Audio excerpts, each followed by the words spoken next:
I got into Memphis, and some began to say the threat, or talk about the threat that were out.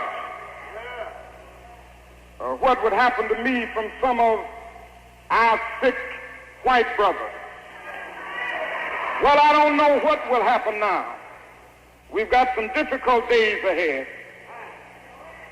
But it really doesn't matter with me now, because I've been to the mountaintop. And I don't mind. Like anybody, I would like to live a long life. Longevity has its place. If you can accept it, you will leave those state troopers glutted with their own barbarity. If you can accept it, you will do something that will transform conditions here in Alabama. And so I'm not worried this afternoon, however dark it may be, however difficult it may be. I know that it is true, the truth forever on the scaffold, wrong forever on the throne. Yes, sir. That is another part of that great statement. Yet that scaffold sways the future. Yes, sir. And behind the dim unknown standeth God within the shadows, keeping watch above his own. William Cullen Bryant is right. Truth crushed the earth will rise again. The Bible is right. You shall reap what you sow. We shall overcome.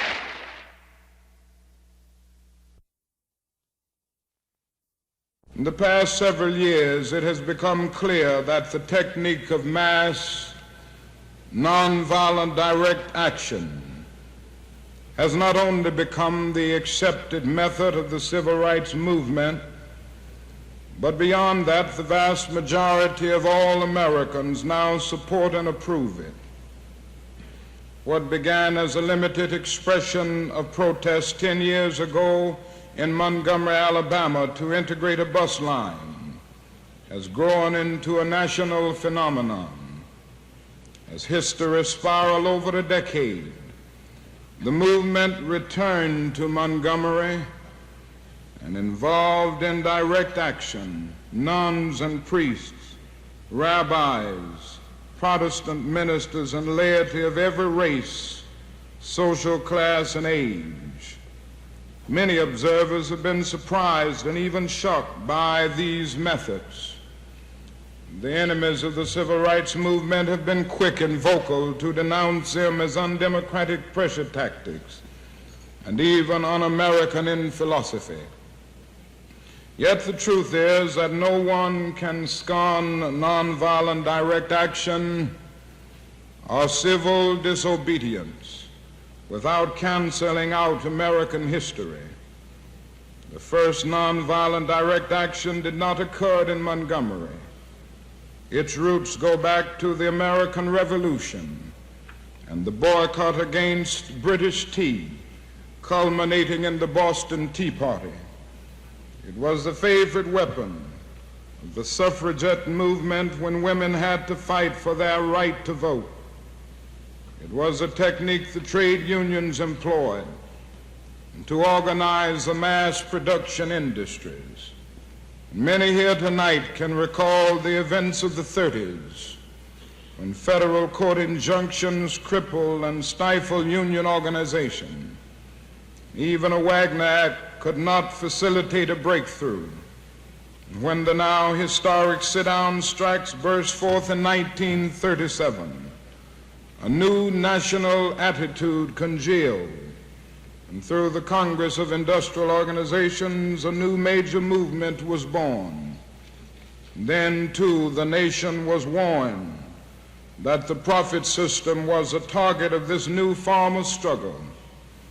Nearly 3 decades later, we're able to see that the profit system was not only unimpaired, but became significantly strengthened.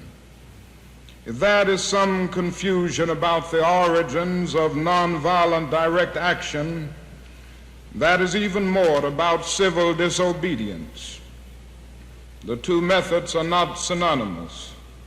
Civil disobedience in its true sense has not been employed by Negroes in their struggle. To utilize civil disobedience in its authentic historical form involves defiance of fundamental national law.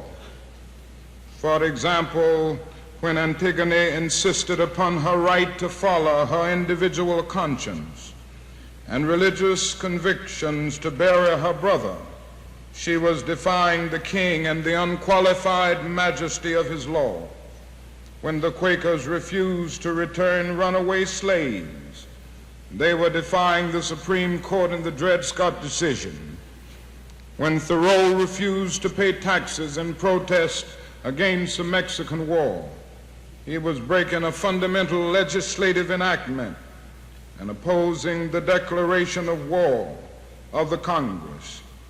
And certainly we all understand this, and I heartily approve of civil disobedience in a creative sense in many instances.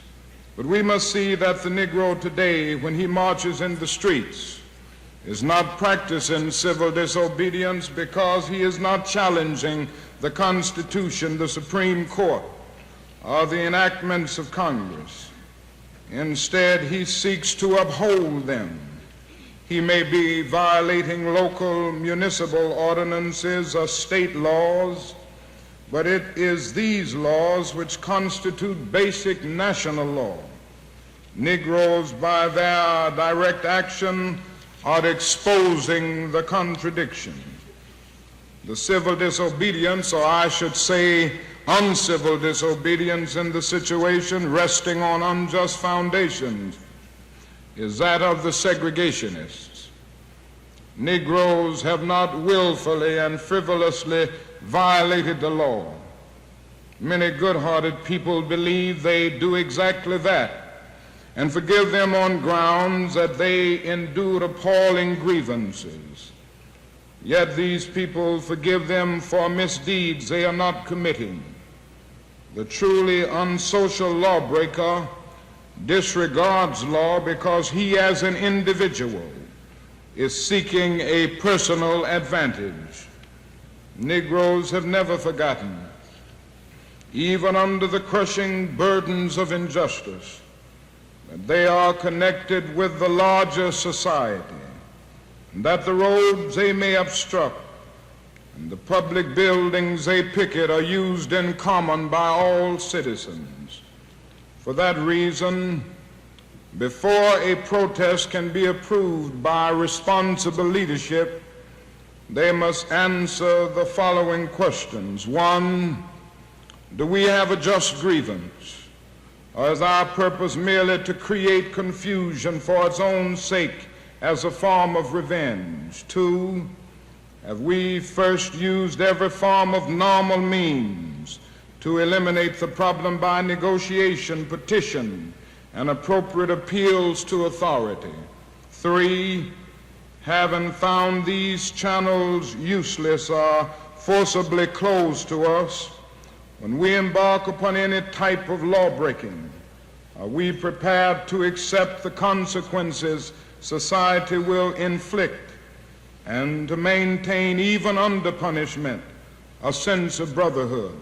Four, do we have a clear program to relieve injustice which does not inflict injustice upon others?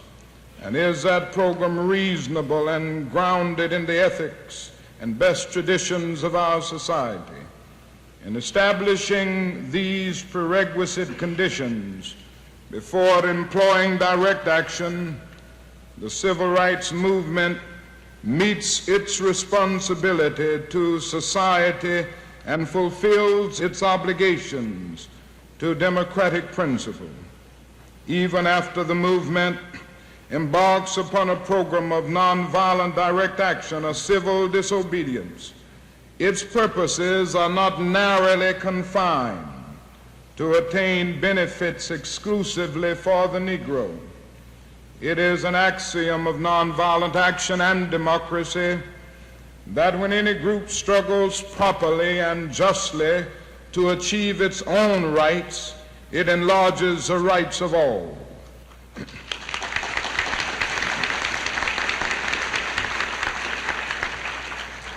This element is what makes both democracy and nonviolent action self-renewing and creative.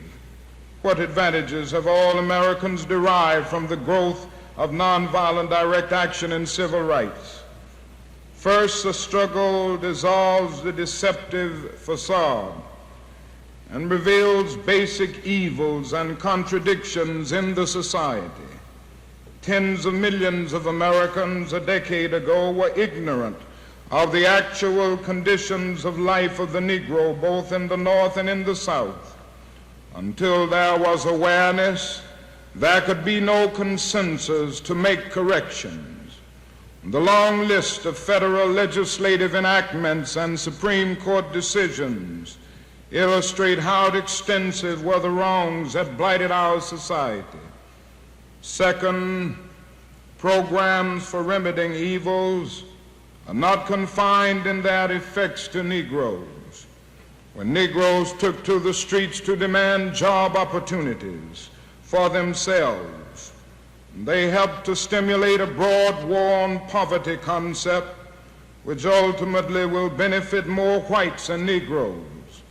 When Negroes, by direct action, seek to participate in the electoral process, they awaken the apathetic white who so took his rights for granted that he neglected to use them.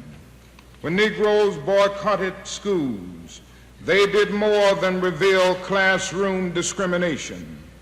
They brought to the fore such criticisms as those of Dr. Conant, who had long charged we were seeking to utilize 19th century educational methods in conditions of 20th century urbanization, pushing through the issue of desegregation. There emerged a new and startling question of paramount importance to the whole population. What is quality education and how is it attained for all under conditions of population growth, automation, and redistribution of population in sprawling cities? And sociologists will find much to ponder in the striking fact that after the futile efforts to achieve brotherhood and ecumenicity by discussion and conferences in the streets of Selma and Montgomery and at the Lincoln Memorial, there was the greatest and warmest expression of religious unity of Catholic, Protestant, and Jew in the nation's history.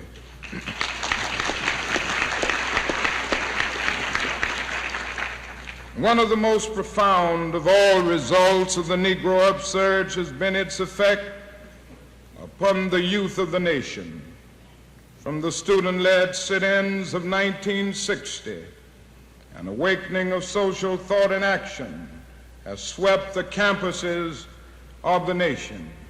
In addition to overcoming the stultifying effects of McCarthyism, the movement has, in a few years, changed the total description of American youth.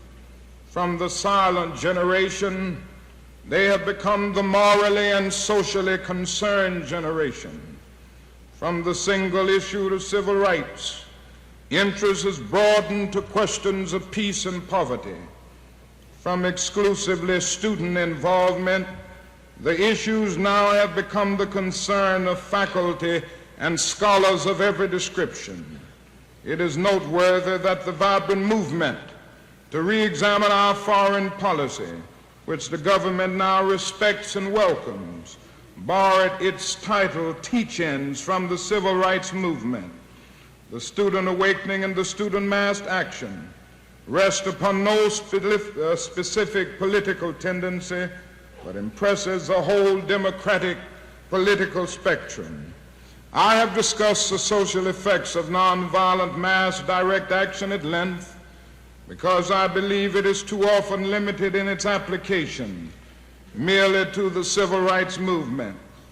Perhaps if there had been a broader understanding of the uses of nonviolent direct action in Germany when Hitler was rising and consolidating his power, the brutal extermination of 6 million Jews and millions of other war dead might have been averted, and Germany might never have become totalitarian. if Protestants and Catholics had engaged in nonviolent direct action and had made the oppression of the Jews their very own oppression, and had come into the streets beside the Jew to scrub the sidewalks, and had Gentiles worn the stigmatizing yellow armbands by the millions, a unique form of mass resistance to the Nazi regime might have developed. I'm fully aware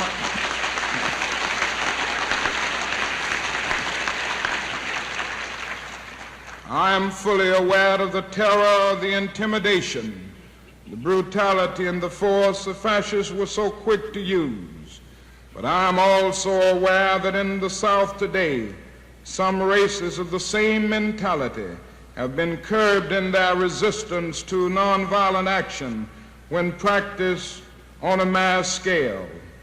Today, people all over the world should be engaging in mass action to protest anti-Semitism in the Soviet Union.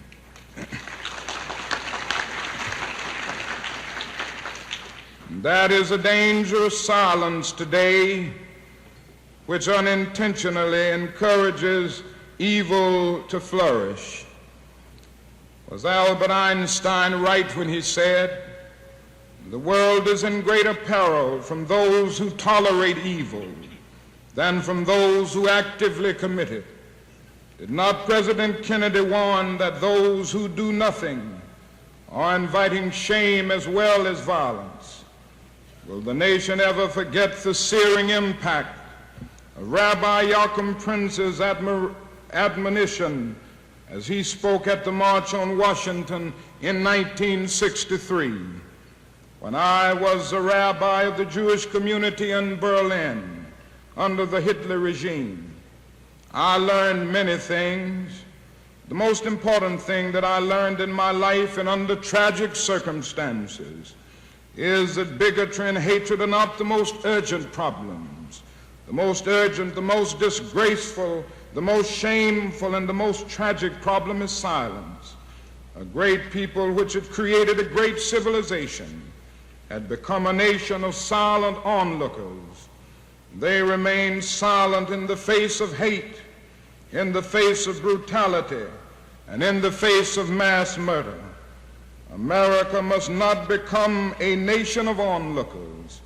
America must not remain silent. Not merely black America, but all of America. It must speak up and act from the president down to the humblest of us, and not for the sake of the Negro, but for the sake of the image, the idea, and the aspiration of America itself.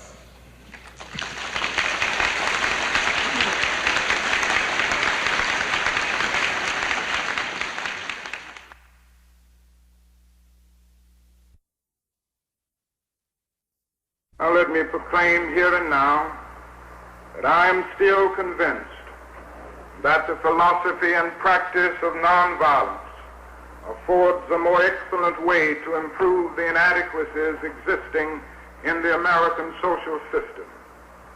The method of nonviolent resistance is effective in that it has a way of disarming the opponent. It exposes his moral defenses, it weakens his morale, and at the same time it works on his conscience. I believe we will win it because the goal of America is freedom. Abused and scorned though we may be, our destiny is tied up with the destiny of America. It is time to reorder our national priorities. All those who now speak of goodwill and who praise the work of such groups as the President's Commission now have the gravest responsibility to stand up and act for the social changes that are necessary to conquer racism in America. If we as a society fail, I fear that we will learn very shortly that racism is a sickness unto death. I accept this award today with an abiding faith in America and an audacious faith in the future of mankind.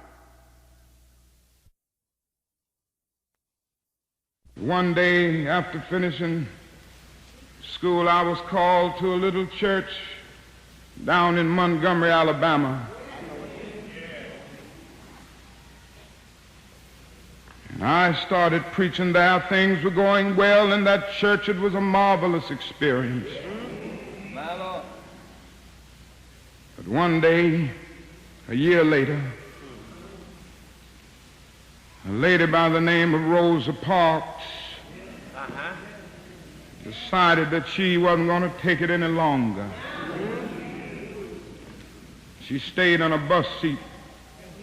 And you may not remember it because it's way back now, several years, but it was the beginning of a movement where 50,000 black men and women refused absolutely to ride the city buses, and we walked together for 381 days. Yes, sir. That's what we got to learn in the North. The Negroes have to learn to stick together. We've stuck together.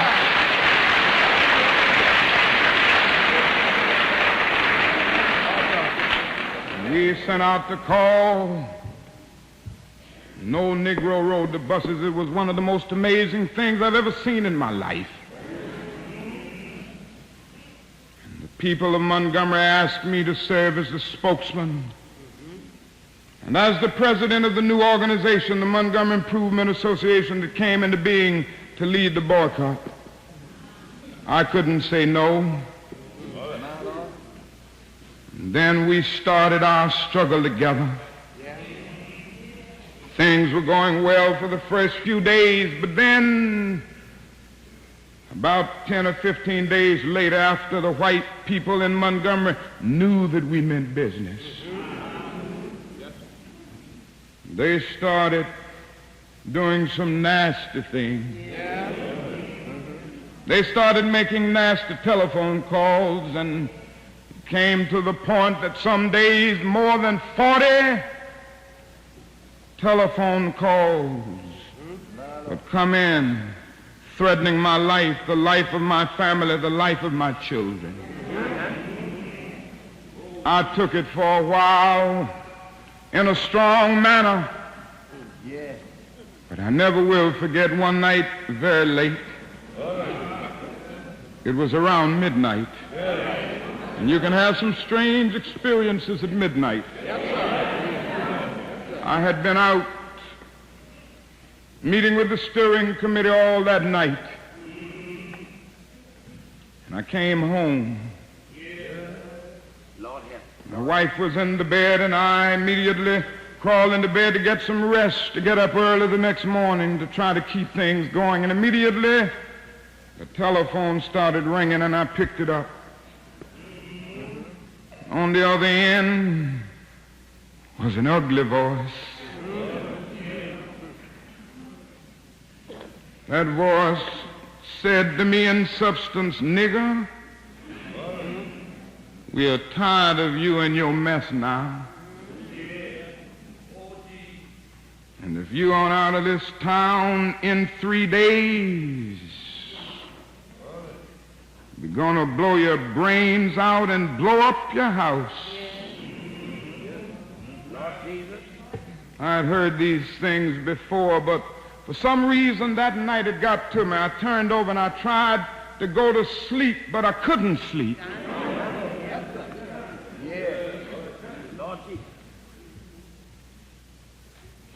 was frustrated, bewildered. And then I got up and went back to the kitchen, and I started warming some coffee, thinking that coffee would give me a little relief. And then I started thinking about many things. I pulled back on the theology and philosophy that I had just studied in the universities, trying to give philosophical and theological reasons for the existence and the reality of sin and evil. But the answer didn't quite come there. I sat there and thought about a beautiful little daughter who had just been born about a month earlier. We have 4 children now, but we only had 1 then. She was the darling of my life. I'd come in night after night and see that little gentle smile. And I sat at that table thinking about that little girl and thinking about the fact that she could be taken away from any minute. And I started thinking about a dedicated, devoted, and loyal wife who was over there asleep. She could be taken from me, or I could be taken from her. And I got to the point that I couldn't take it any longer. I was weak. And something said to me, you can't call on Daddy now. He's up in Atlanta 175 miles away. You can't even call on Mama now. You got to call on that something and that person that your daddy used to tell you about. That power that can make a way out of no way.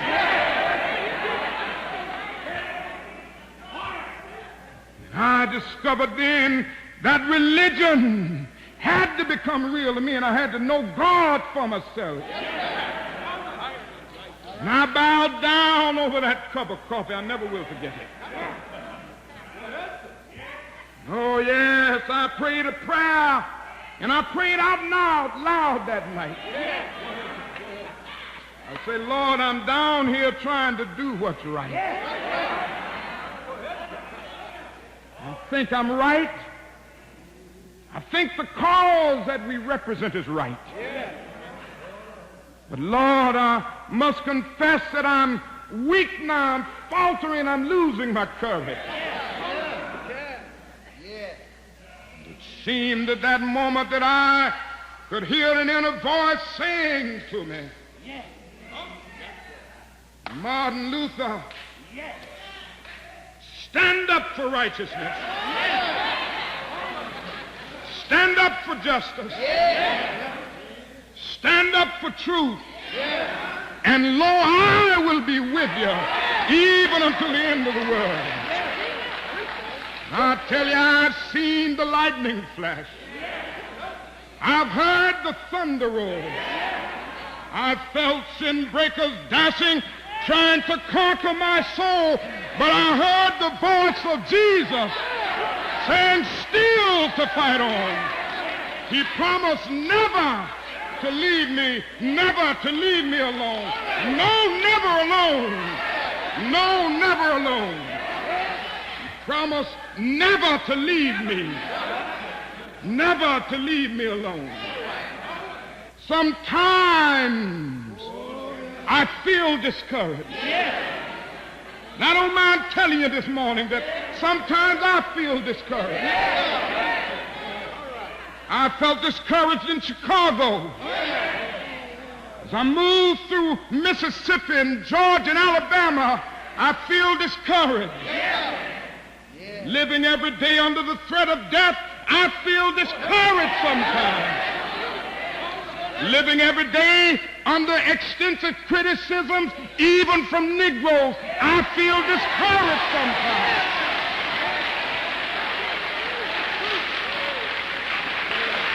Yes, sometimes I feel discouraged and feel my works in vain. But then the Holy Spirit revives my soul again.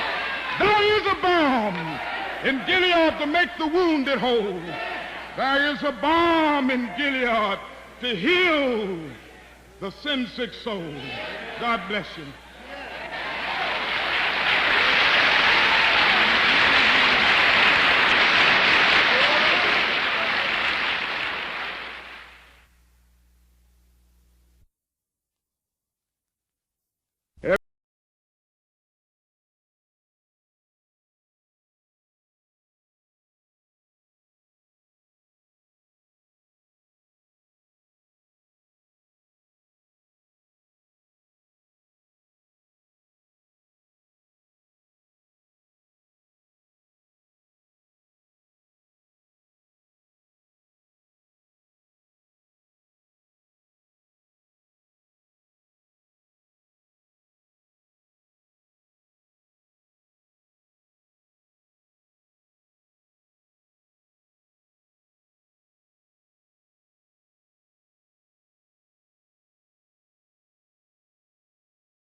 have a dream that one day this nation will rise up, live out the true meaning of its creed. We hold these truths to be self-evident, that all men are created equal.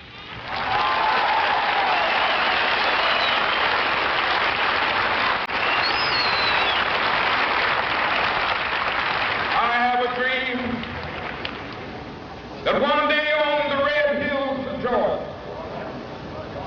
sons of